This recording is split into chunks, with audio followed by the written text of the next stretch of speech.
Marcos foi um cristão do primeiro século, primo de Barnabé, cooperador dos apóstolos e autor do segundo evangelho do Novo Testamento que leva seu nome. Apesar de não ser citado nominalmente no evangelho que escreveu, Marcos é mencionado no livro de Atos dos Apóstolos e nas cartas apostólicas. Seu nome hebraico era João, que significa Javé mostrou graça, mas assim como muitos judeus de sua época, ele assumiu o sobrenome latino Marcos. Por isso ele frequentemente é designado como João Marcos. Embora fosse comum que judeus adotassem nomes romanos ou gregos no primeiro século, especialmente em situações em que foram libertados de uma condição de escravidão, o que não era o seu caso, é difícil saber por que ele adotou esse nome, visto que Marcos não é exatamente um sobrenome, mas um pré-nome. João Marcos era um judeu provavelmente nativo de Jerusalém. Sua mãe se chamava Maria e era parente de Barnabé, companheiro de viagem do apóstolo Paulo.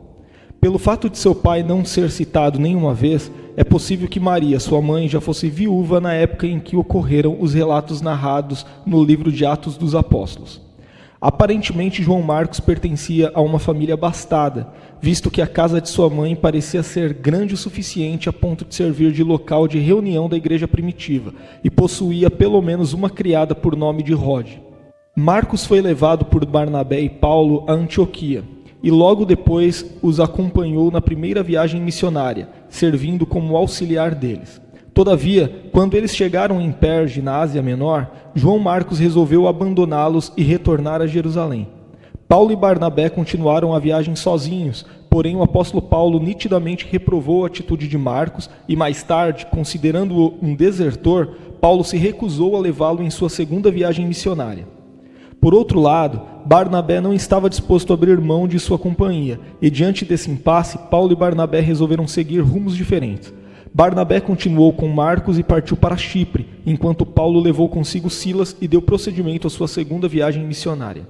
Apesar de não termos nenhuma informação sobre o período em que Marcos acompanhou Barnabé, certamente podemos afirmar que ele foi muito bem discipulado por ele, a ponto de mais tarde o próprio Paulo reconhecer o seu valor. Cerca de 10 ou 12 anos depois do incidente com Marcos, quando o apóstolo escreveu a epístola aos Colossenses enquanto estava preso em Roma, Marcos é citado por ele, inclusive sendo recomendado por ele à comunidade cristã de Colossos. Se Marcos não estava com o apóstolo em Roma nessa ocasião, pelo menos ele estava muito próximo a ele. Na mesma ocasião, ao escrever a Filemon, o apóstolo Paulo também o menciona ao lado de Lucas, Aristarco e Demas, os quais ele designa como sendo seus cooperadores. Por fim, na ocasião da segunda prisão de Paulo em Roma, em aproximadamente 66 e 67 d.C., o apóstolo pediu que Marcos fosse a Roma, pois lhe era muito útil no ministério, provando que, a essa altura, Marcos já havia demonstrado grande utilidade, em contraste com seu comportamento inconsequente enquanto mais novo. Marcos aparece novamente sendo citado pelo apóstolo Pedro em sua primeira epístola, onde o apóstolo o chamou de filho, indicando que com o tempo Marcos exerceu um papel muito significativo ao lado dos apóstolos. Nessa epístola, o apóstolo Pedro diz estar em Babilônia, o que provavelmente seria uma referência à cidade de Roma de sua época. Isso significa que Marcos estava nessa cidade com ele, uma informação que contribuiu para confirmar a tradição de que Marcos escreveu o segundo evangelho ali, tendo como sua principal fonte histórica o próprio apóstolo Pedro.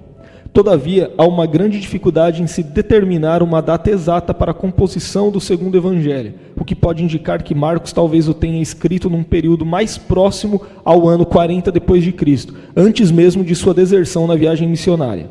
De qualquer forma, diante do modo com que Pedro o designa, meu filho, independentemente da data, parece claro que sua ligação com o apóstolo era muito grande e duradoura, o que faz com que, mesmo numa data bastante recuada, é bem possível que Pedro teve uma contribuição fundamental na composição dos registros de Marcos. Existem muitas especulações sobre quem foi Marcos nas antigas tradições cristãs. Algumas delas o colocam como tendo sido o fundador da igreja de Alexandria, mas não há qualquer evidência nesse sentido. Muitos estudiosos também identificam Marcos como sendo o jovem que aparece coberto apenas por um lençol na noite em que Jesus foi preso, e que ao fugir da polícia do templo, acabou deixando o lençol para trás. Essa sugestão tem sido reconhecida como bem provável, visto que esse episódio é narrado especialmente no evangelho que leva o seu nome. Aproveitando-se dessa interpretação apontada acima, alguns também sugerem que Marcos era o homem que carregava um cântaro de água na ocasião dos preparativos para a celebração da Páscoa.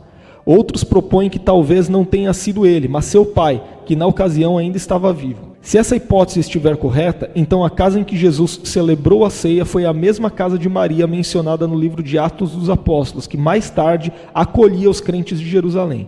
Há também quem defenda que Marcos teria sido um dos 70 missionários enviados pelo Senhor Jesus, porém essa hipótese não possui muito apoio.